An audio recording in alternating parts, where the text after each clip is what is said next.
Michael Hunter stops Fabio Maldonado in the second round. Maldonado had apparently been the distance, I think 10 rounds or 12 rounds with Oscar Rivas last year. I haven't been able to find footage of that fight. I only saw a tiny little clip, which was shot by a member of the crowd with their smartphone, and it was only just a few seconds long. But it looked as though Maldonado was in survival mode. I think he did get dropped by Oscar Rivas in that fight. You guys correct me if I'm wrong. But Rivas just couldn't finish him off. Maldonado doing everything he could to survive. And you could say the same against Michael Hunter. Perhaps he was in survival mode, but Michael Hunter managed to get him out of there. So, some people are saying it doesn't bode well for White Rivas. I disagree, because Rivas has come, back since then. I mean, not that he lost that fight, obviously, but he's gone on since the Maldonado fight to stop Bryant Jennings, who is obviously better than Maldonado. So, swings and roundabouts. In this instance, Michael Hunter went in there and dispatched of his opponent within 2 rounds. At 215 pounds, we've seen Michael Hunter fight a couple times before at heavyweight. At 215, he is quite fleshy. I mean, you can see at least, 10 pounds of body fat on him. So he really is a cruiserweight. He's not a heavyweight at all.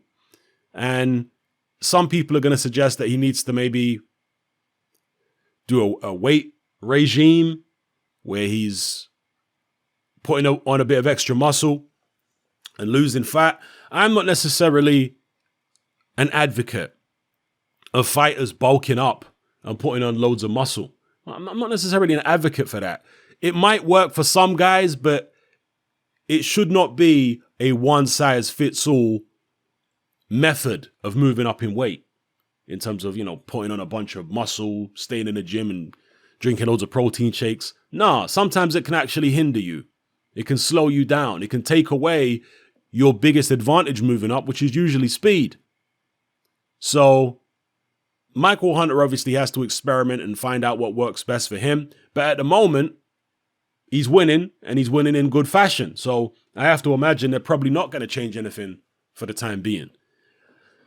Can he be successful against the very big guys, the Deontay Wilders, the Anthony Joshuas, the Tyson Furies? I'm not so convinced at this point. I think he can be awkward for any of them, yes. But he is a small guy. I know he beat Martin Bakole and he beat Alexander Ustinov, but those guys are much slower of foot than an Anthony Joshua or a Deontay Wilder or a Tyson Fury, and much less skilled. I know Martin Bacole's been getting rave reviews from the gyms in the UK, and he's one of Anthony Joshua's sparring partners and whatnot, but he's not Anthony Joshua. Do you understand? So I like Michael Hunter's ambition. He's with Eddie Hearn. He's on DAZN. And Eddie Hearn says Hunter will be put in with a top 15 opponent next. And then if he can win that, he's in genuine title contention. So let's see. I like Michael Hunter, though. I like him. He's a David figure in a land of Goliaths, isn't he?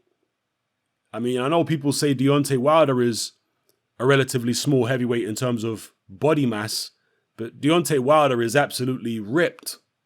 There's not an ounce of fat on the guy,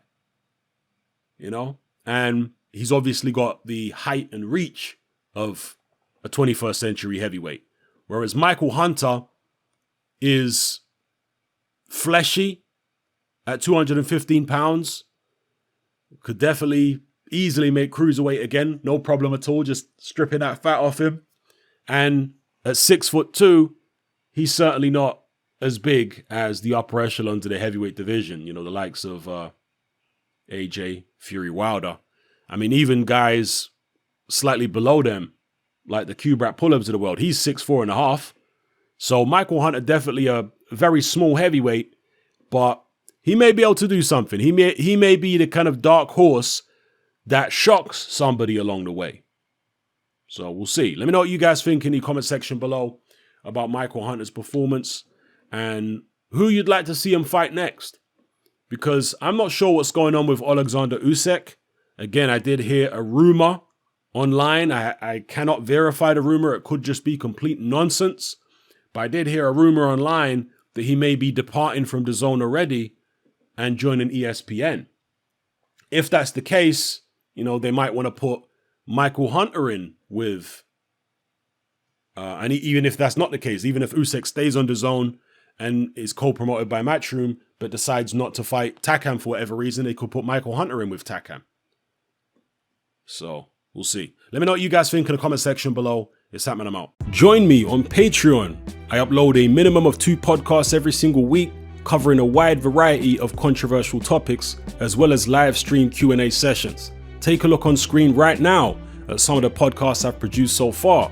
For just $3 a month, the equivalent of about £2 a month, you get access to all my new podcasts and my entire back catalogue of past podcasts, including my popular Confessions of a Nightclub Bouncer series.